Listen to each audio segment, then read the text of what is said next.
was a cold November evening in 1975 when Travis Walton and a crew of 6 others were returning from working in the White Mountains of Arizona. What happened on their way home has become one of the best documented claims of alien abduction and a mystery that has remained unsolved to this day. On film, they can be evil, friendly, E.T. or ready for a fight. In the 90s movie Fire in the Sky, aliens abduct a logger from Snowflake, Arizona, while the other crew members look on. Travis, get out of there! But this was no fictional close encounter for Travis Walton. The movie is based on his personal story. What's it like for you to come back to these woods where, right off the road where the incident happened? Well, you know, it seems like just yesterday, you know, in a way. A lot of those memories just are so burned into my mind.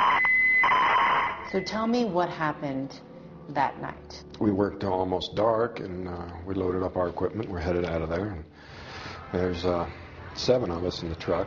We're driving along, and we hadn't gone very far. And we saw this glow coming through the trees, and we saw this object hovering there, and it was unmistakable. Illustrations based on Travis's description show the object that made the crew stop in their tracks. Travis was the only one to get out of the truck for a closer look. As soon as I straightened up, bam! I just felt this shock. It was kind of like an electric shock, actually. But I just blacked out. The 6 other crew members witnessed the abduction. John Goulet was one of them.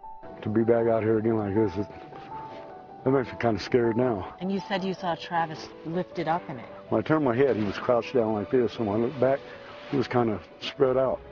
Fearing for their own lives, the men fled. They returned to the site later that night to find no sign of Travis. A massive search and investigation followed. When he didn't show up after the first 2 or 3 days, we scheduled polygraph examinations for the other individuals that were in the work crew, and they all passed. So while this was going on, what was happening to you? Where were you? What are your memories of how you spent those 5 days?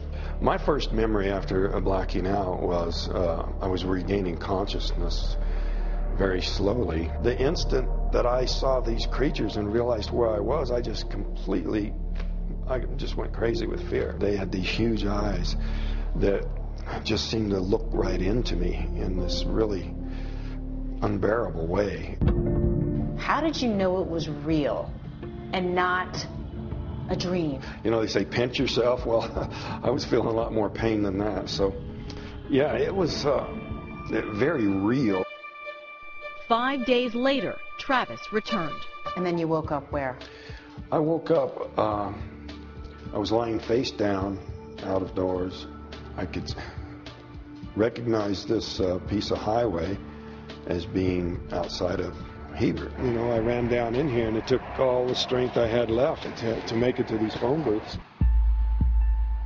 Travis's incredible explanation gained media attention far from the small town of Snowflake, but not everyone believed his story. They were treated very badly. A lot of people made fun of Travis and the whole crew.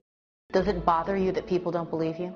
It used to bother me a lot more. Anymore, you know, I think the record speaks for itself. Has this event, this single event that happened when you were 22, defined your life?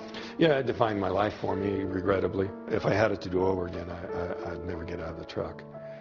I'd rather it never happened. And there has been actual documentation of unusual tree growth, plus higher levels of radiation near the site where Travis said he was abducted, but there's no conclusive evidence.